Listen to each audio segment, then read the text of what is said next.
Okay, you've logged into Bandlab. What now? Our purpose today is to create something. We're going to start working on our ringtone, and we're going to be adding a loop to a track. A loop is a sound that can repeat itself over and over, kind of like your mom when she says, clean your room, clean your room, clean your room.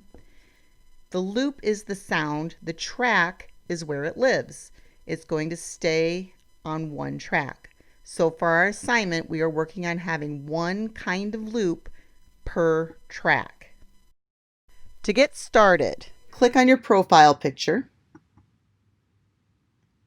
and go to My Library. Or, for a shortcut, it's right there.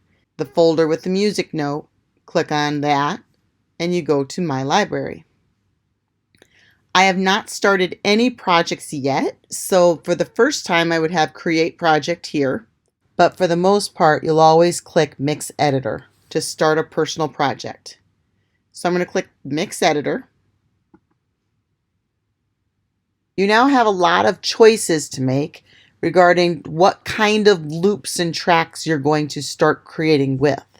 So you can choose whether you want to have an instrument track, and that's when you're going to plug in a keyboard or some other kind of instrument, or use the virtual instruments.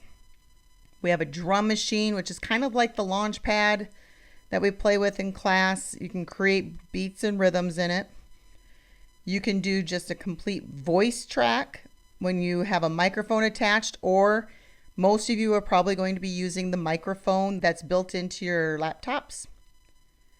If you have a guitar, you could plug your guitar in and Bandlab will act as an amp. Or you can plug in your bass and use Bandlab as your amp.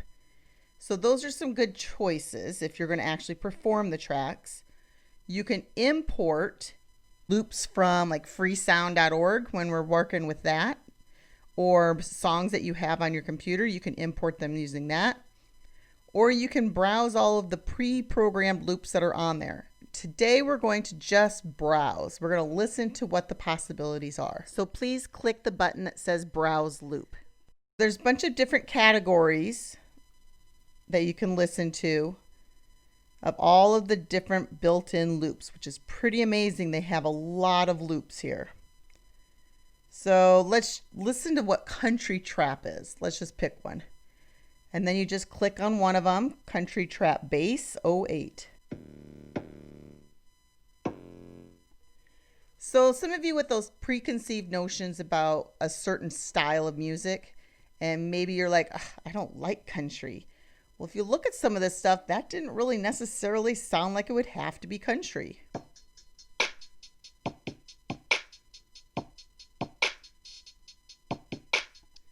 That was kind of cool too. So if you decide you like it, you click, you drag, you drop.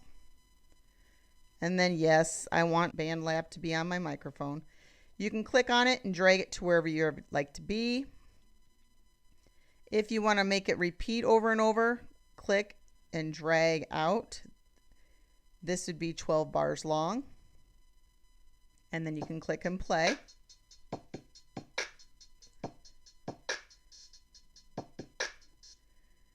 Maybe you're looking for a guitar. You can type in guitar at the top, and then there's all the different kinds of guitar in that category that would match.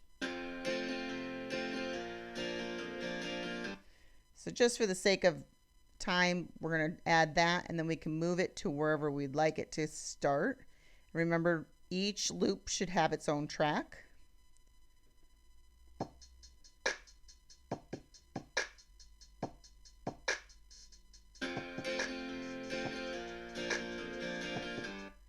And that didn't really start where I'd like it to start. So you move it around, line them up wherever you'd like them to go. Before you get too far into your ringtone assignment, one of the important things to know is that these are your bars, your measure numbers. These are not your second timings. For the purpose of our ringtone assignment, your ringtone needs to be between 20 and 30 seconds long. That is not being able to see it through here. You would have to look at here to see what the timing is. There's 3 seconds. Or the preferable way is to right click on the timeline here and choose minutes, seconds. So now you have your second timeline up here. So you know your ringtone has to be at least this long, but no longer than 30 seconds long.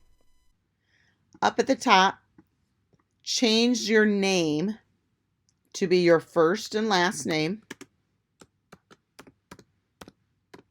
And what is your project? So for this one, it's a ringtone. So I'm going to abbreviate it with an RT. Make sure you save often. It's going to tell you the last time you saved to remind you. I have never saved yet. I saved just now. So make sure you are clicking that save button.